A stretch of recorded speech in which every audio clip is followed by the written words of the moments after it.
In this video, we are going to explore how the shred-it works and how to turn plastic waste into new granulate.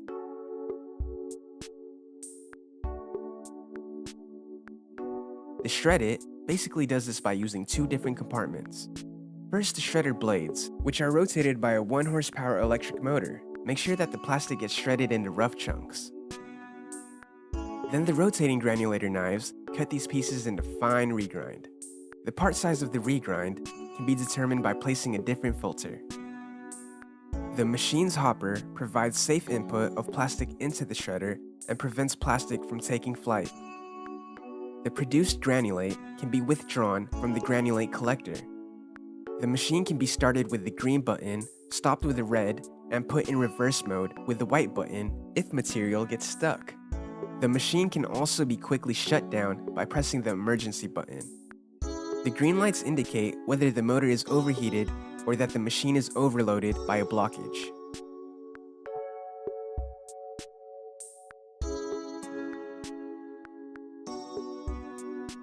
Before starting a shredding session, make sure the machine is placed on a stable surface.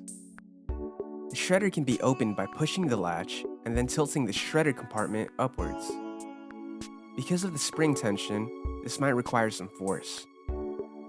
Before shredding a different material from what was previously shredded, the mechanism should be completely clean to prevent contamination of the new granulate.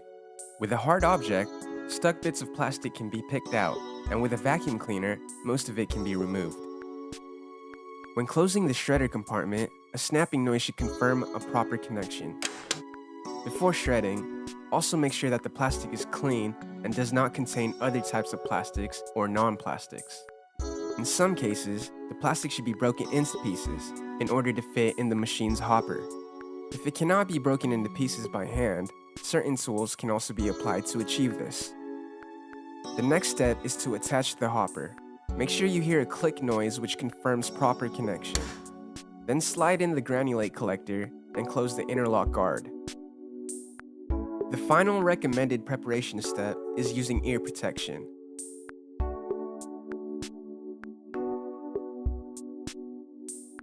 Let's start off by powering the machine with the right voltage and switching the machine on. Now the indicator light should turn on. If they are off, please check if all components are in place, locked, and closed. The machine makes use of safety switches, which prevents the machine from turning on if they detect that a component is not properly placed. When the indicator lights are on, hold the green button for 1 second to start the machine. Now it is time to feed some plastic into the machine. Depending on the shape of the plastic parts, the shredder can process up to approximately 5 kilograms per hour. To put the shredder in reverse, first press the red button to stop the machine, and then hold the white button. This can be useful if material gets stuck and to get a new grab on difficult shapes.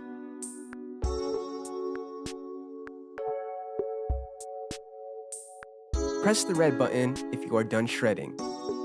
Now we've got recycled granulate, which can be turned into 3D printing filament. It might occur that the granulate contains some odd shapes. Taking these out or shredding it once more makes it easier to process the granulate. Now it is time to reuse our own recycled plastic.